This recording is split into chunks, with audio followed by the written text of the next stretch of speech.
कुछ नहीं है। बकिंगम पैलेस पर जो जवान खड़े रहते हैं ना एकदम स्ट्रेट, कुछ एक्सप्रेशन नहीं देते, वैसे हो गए हो आप लोग।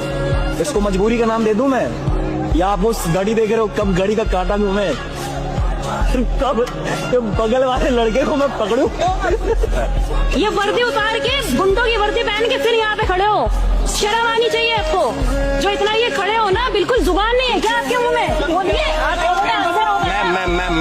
जय हिंद, वंदे मातरम। मेरे देशवासियों, जो प्रोटेस्ट वाले हमारे फौजी भाई को डराने की कोशिश कर रहे हैं, ये तुमसे डरने वाले नहीं है।